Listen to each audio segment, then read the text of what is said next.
Hallo und herzlich willkommen bei Passives Einkommen mit Peer-to-Peer. Und jetzt seht ihr gleich einen Mitschnitt eines Interviews mit Debitum Network.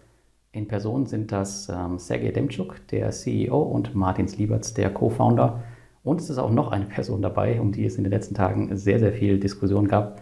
Und zwar Wladislav Filimonovs, der Ex-COO von Grupeer. Er kam mit der Idee einer Interviewreihe auf mich zu und ja, wir haben das Interview hier aufgenommen am 24.03. und 1 oder 2 Tage später kam dann heraus, dass er bei Grupeer letztes Jahr oder beziehungsweise von Beginn an in eventuell irgendwelche kriminellen Machenschaften verwickelt sein soll. Zum aktuellen Zeitpunkt, jetzt wo ich das Video gerade veröffentliche, weiß man es, glaube ich, jetzt noch nicht genau, wie das alles ablaufen wird. Das werden wir noch sehen. Ja, und Sergei und ich, wir haben uns beraten, ob wir das Video veröffentlichen sollen oder nicht. Aber wir finden den Content an sich sehr, sehr gut, auch wenn er jetzt dabei ist. Deswegen haben wir entschlossen, euch das nicht vorzuenthalten.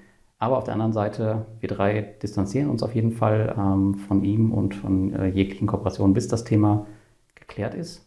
Und ja, ich hoffe, ihr bekommt ein paar coole Erkenntnisse, was die Plattform angeht.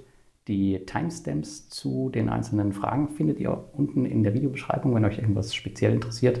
Und es gibt auch aktuell 5 € for free, wenn du dich da als Investor registrierst und da loslegen möchtest, wenn du da Bock zu hast.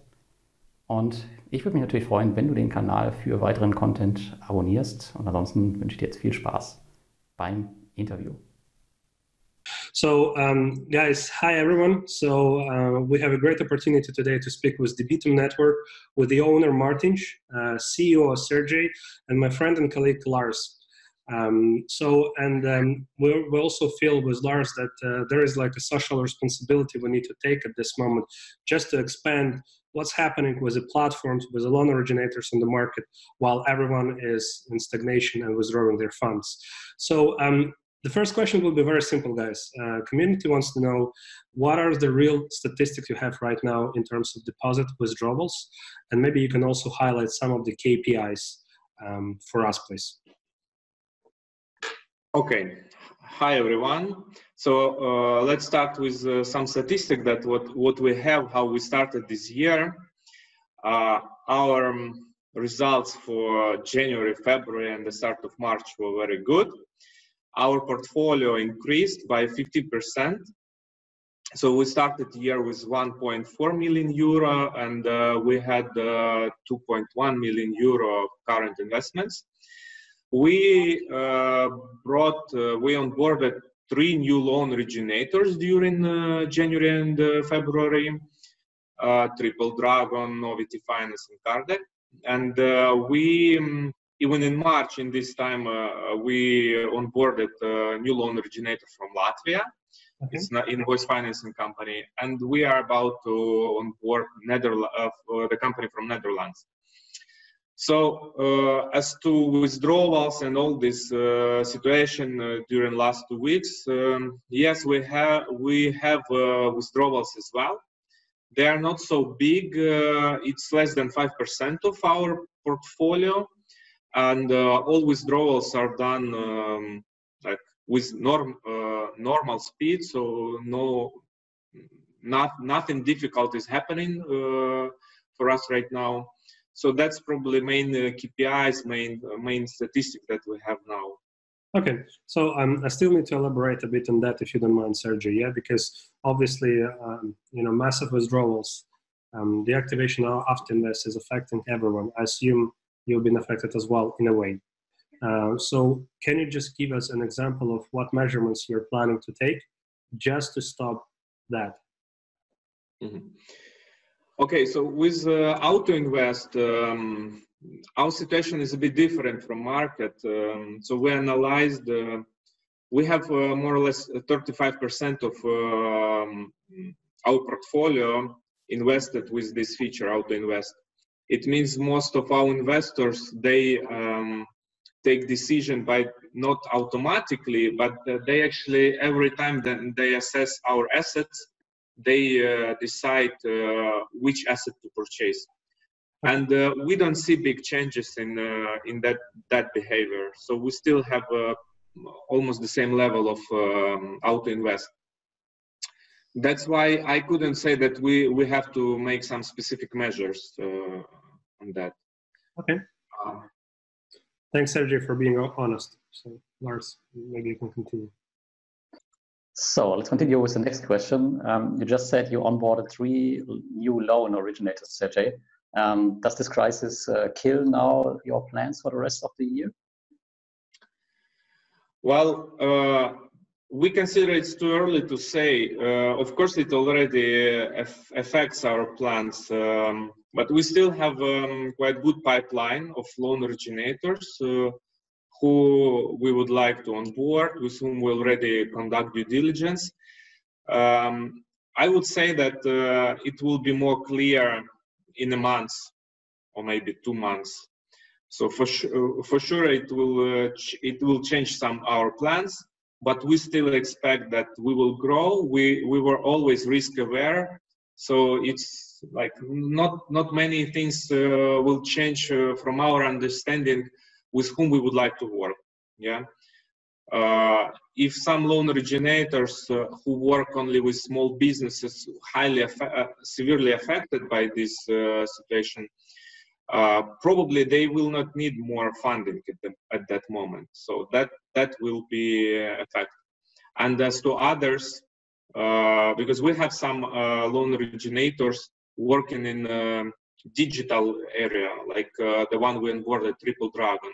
They provide financing for mobile application publishers, and that segment we expect that segment will actually grow even faster during this time, and that's why we still have our plans to grow.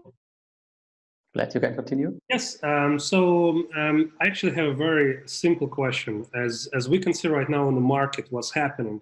A lot of payday loan companies on the Mintos and other platforms rising their percentage significantly, and we can see some of the loan originators are placing 25%, 20%, which is obviously a lot. Can you give us an example? Are you planning to compete with these guys? And what is your strategy behind the average annual return? I could take it. I think we are looking at those situations differently. It's not that to increase or not to increase interest rate. It's a question why is that happening, right? So how we look at it is that for a loan originator to increase an interest rate, there should be a reason, and basically the reason is to most likely to get more funds, right? Because that's how it works. It should be higher interest, higher amount of funds funded. And then the question is, why is that happening? Because we are good and we agree with loan originators if they would like to do it for growth perspective, if they see a growth potential.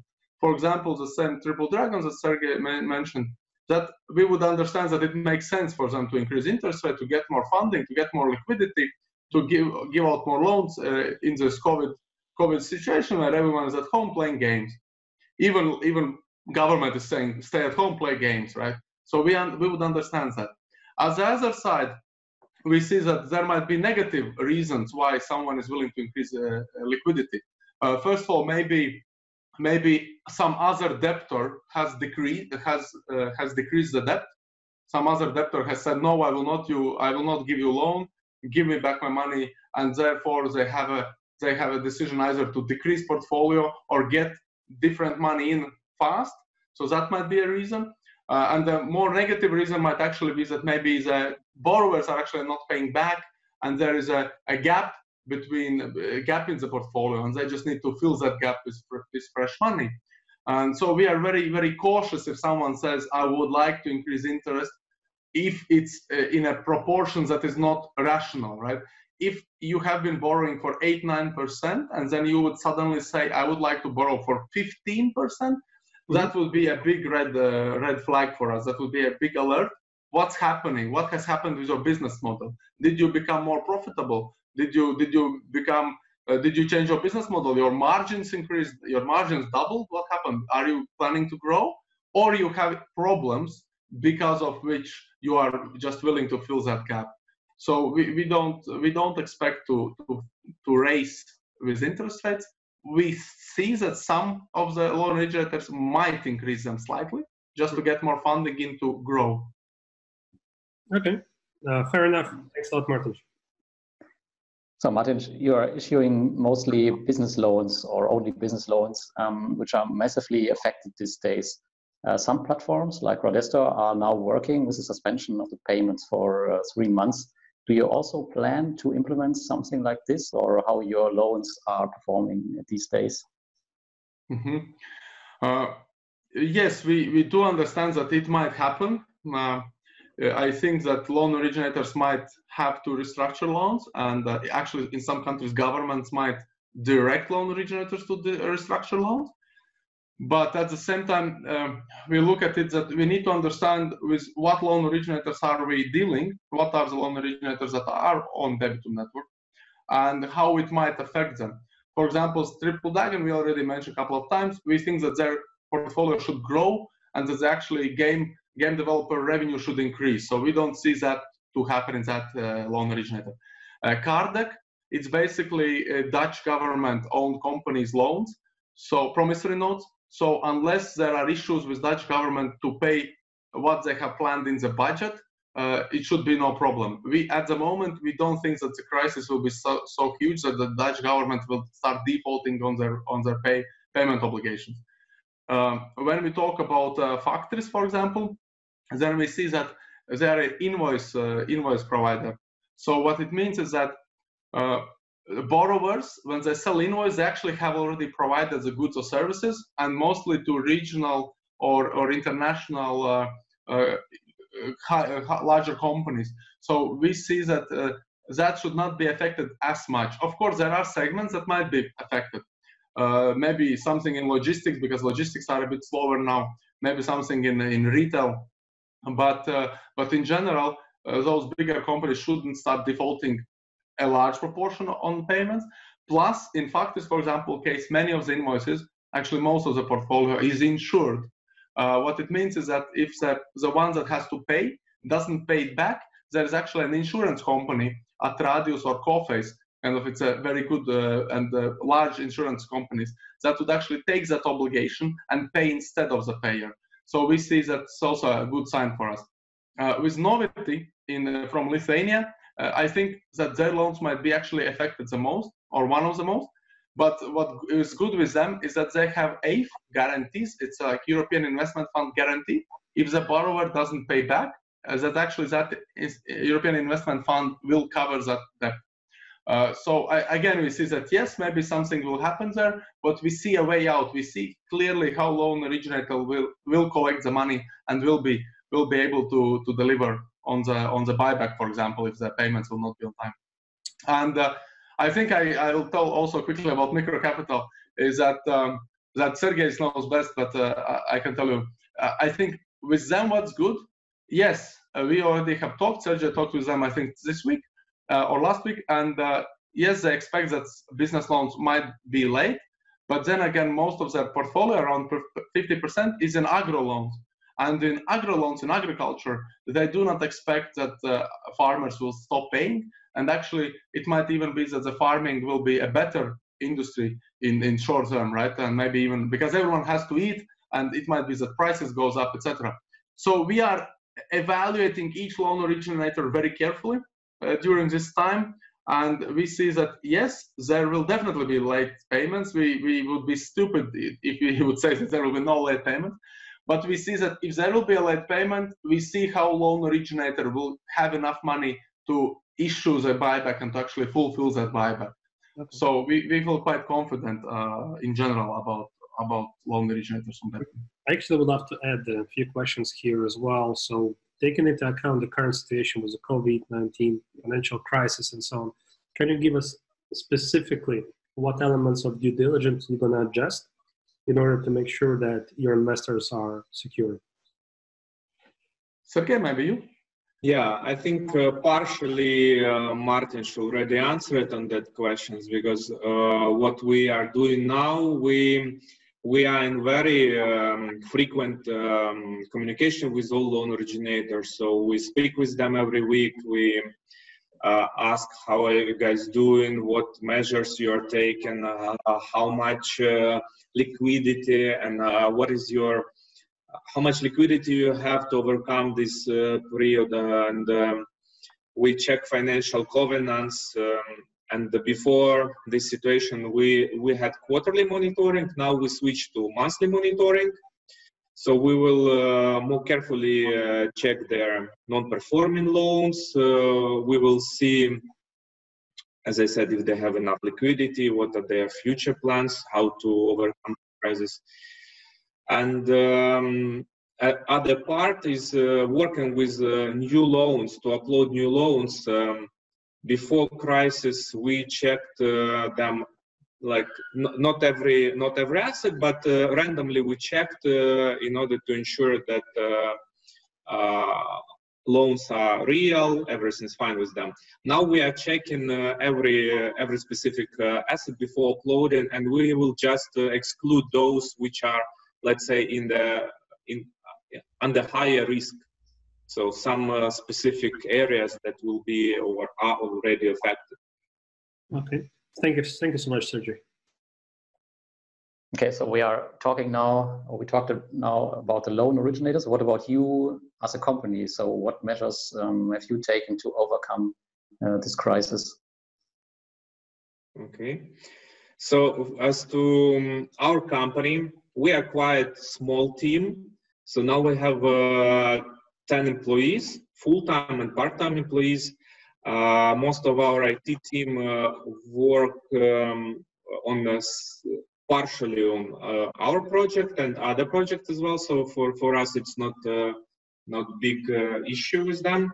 And as we're already saving some money working from home, Martin will negotiate with our landlord to decrease office rent. But we calculated, and actually it was even before all this situation. So we always keep our expenses small, and even in worst case scenario, we calculated that we have enough funds to stay healthy, to stay and to sustain our operations even during 12 months. Okay. So we have enough equity for that, and so for us it's okay. It's very good, Sergei. Thank you. So we're actually going to bombard Sergei right now with a question, because my next question is about you, Sergei, as well. So you recently joined the Debitum Network as CEO. Maybe you can expand us what real competitive advantages you can bring to the Debitum Network under your management. Okay. Well, we have to start with what differentiates Debitum Network right now from other players is that we are specialized only on SME lending, small business loans, invoice financing, and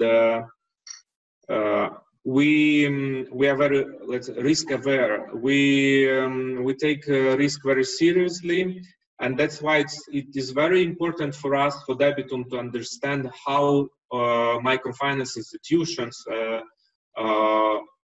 disburse loans. So, and I have solid experience in loan origination, because I launched several microfinance institutions in different countries.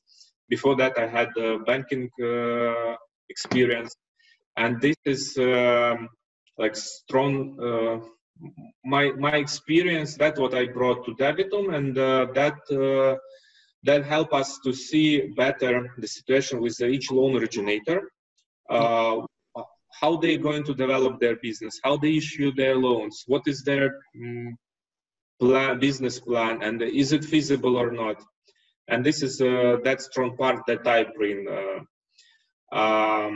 So it's like a very good combination and synergy between my experience in financing and Martin's experience in IT and in invoice financing. So actually that like two parts of fintech, and we can combine our experience and make Debitum more stronger in terms of due diligence, in terms of understanding business of our loan originators. And I believe that brings big added value to our investors. Okay, that's fair enough. Thank you so much, Sergei. So Martin, you are the tech and Sergei, you are the fin, right? So let's continue with the next questions. I talked to you both personally on the last events in the last year, and you're very interesting personalities. So I would like to know from you in short, what are you doing right now with your money? Where do you invest your money? Maybe I will start. Yes, actually, my current funds are mostly in marketplaces. Actually, mostly in Debitum or in other lending positions. Earlier, I had some involvements in real estate, but I quit. I closed that position, and now recently, a couple of weeks ago, I was looking into stock market, thinking about it. Maybe I should do something in it. But then I recalled my earlier experience with stock market. Mine was actually good, but we were two partners that went into stock market, into gold-related things in 2008, and after some time I had to exit. So for me, I think for me it was around 2010, 2011. For me, it was very good. I made money on that and quite a good return. But my partner, he left longer because he had no reason to exit. Yeah. And then he exited a year later because he had to, but then already gold dropped. So that was not a fantastic experience for him. So I think there are different instruments are meant for different reasons. And what I like where I'm now with Debitum, for example, or other marketplaces, I like that there is fixed income and fixed term. Or expected term. You kind of know when your money will get free. With other instruments, with real estate, I didn't like the really long term, and that it's really unpredictable if you will get out of that position. And with stock exchange, I thought that okay, it's good. It's a good thing. Of course, it's like in long term it's growing, but you need to know that you will not be able to access money when you would like to or when you kind of expect to, because during that exact period there might be a crisis, and then you might be either taking loss or not taking it out. So that's kind of my investment thoughts, how I think about investment in general. Very good. Thanks. I actually have another question, Martin, probably to you. So Debitum Network is actually demonstrating really cool initiatives. As an example, token. I personally feel that this is a really good gamification. Maybe you can expand to community a bit more on your plans, what you're also, from technical perspective, planning to introduce. Yeah, first of all, about gamification, we have been thinking a long time ago. That was a thing that came from our roots. First of all, from roots, because we did crowdfunding with token some time ago. That gave us the capital for the business. That's also the reason why we have the leeway still for the 12 months at least. So we feel really good for that, and we feel thankful for that. And at the same time, we really like the idea of gamification, and our team wanted to introduce that a lot. In the very beginning, we didn't do that enough or a lot because we thought, okay, we need to do business more. But now we felt it's a right time for it. So we introduced two features, follow top investor and liquidate a late asset or request buyback from a loan originator. So follow a top investor, I think that's really cool social feature. That basically what it does. You can filter top investors by different categories, like largest income, revenue, return percentage wise, safest assets, most amount of assets, and few more. And then basically you can see top 5 investors. You can click them, and in your asset list you can see all assets where that investor has invested. And it's a good thing, right? You can see how other investors are investing in which assets, etc. So we like that. A game, right? You can follow it. You can get involved more, and we are thinking to expand that with more services. Maybe we'll do some more, think of more services. We don't know yet what. And actually, if you have an idea for that, if you have suggestion, drop us a line. We are collecting suggestions now for next services. That's cool. I have a good idea. Sorry. Let's have a kind of competition or concourse for people who will watch that interview. The best idea, and we will get nice bonus for that or nice prize, and we will promise to implement that. Well, you said that, so you said that, but we're definitely accepting. Yeah, we will tell maybe later. Yeah, so then. Okay, cool. So, guys, in a matter of time, Lars, can you just bombard? Yeah, one last question, maybe Sergei, for you. Why should investors continue their P2P investment also during the COVID-19 crisis? I would start with that. That this is actually what you can do safely in terms of it's not contagious if you invest online. Look, if we speak about this in these unpredicted times, if you choose carefully where to invest and with which loan originator you work, then actually you can predict with really high level of reliability that you will get your investments back and you will get proper return. So I would say that first of all, money for investment, they have to work for you. You have to earn some yield, and maybe in such uncertain time, maybe it's better to choose more conservative, maybe less risky assets, but still it's good to have your money invested, because what will you do? Okay, you withdraw all funds, where you will take it, and what you will do with that.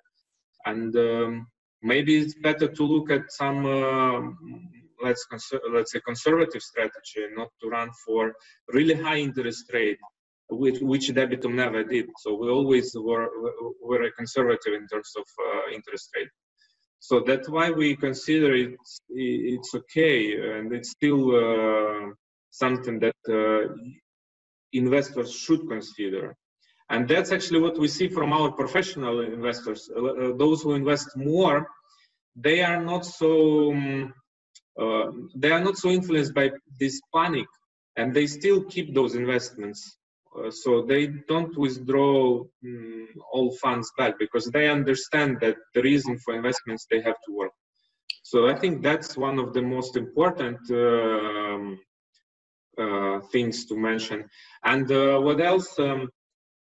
We already said several times about our loan originators. I would emphasize that we are very confident that our loan originators, they will not collapse, and they will continue doing their business. They have enough liquidity to support buyback if necessary, and some of them, they even have really good plans to grow even in this uncertain time, because due to specific of their business. So that's why I encourage to have a look on assets, and let's keep investing.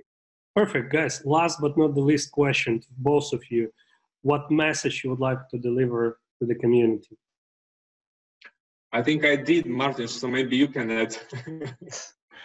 Actually, I wanted to tell about the same, because I see now in public everyone is talking about this withdrawals. Will you stay in online investment? Will you stay in lending? And I think I just want to get this message across. I think that you need to switch, or you need to withdraw, or do anything, you do changes if you have an opportunity. Where will you actually put that money? And of course, we all have heard that, you know, Buffett invested somewhere, he made 100x or something. But if you are not planning to do it, then there is no sense of withdrawing money for something and then put it in your shelf, or keep it in a bank account where it will just stand. And I think that's an important question. That's an important message. We should not allow panic or irrational decisions to actually damage the whole sector, right? And if you don't feel safe about keeping money with someone, then maybe put your questions out, make sure that you feel safe, and then keep investing, keep money there. But just to withdraw from any platform, I think that will give a big downside for an industry. That might give a big downside for an industry, and I think that's not good, because after this passes, and maybe it passes in a month, maybe 6 months, who knows, maybe 2 years.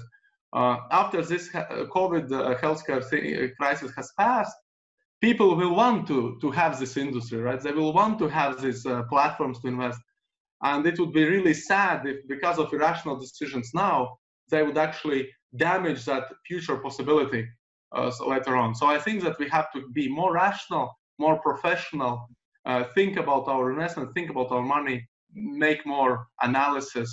And I'm happy for this opportunity. I'm happy that you guys are doing more analysis and getting deeper. So Thank you, guys. Thank you, guys, once again for being open, honest, and direct.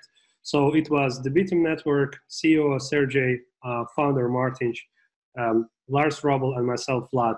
So keep in touch. Take care. Thank you, guys. Bye-bye. Bye-bye.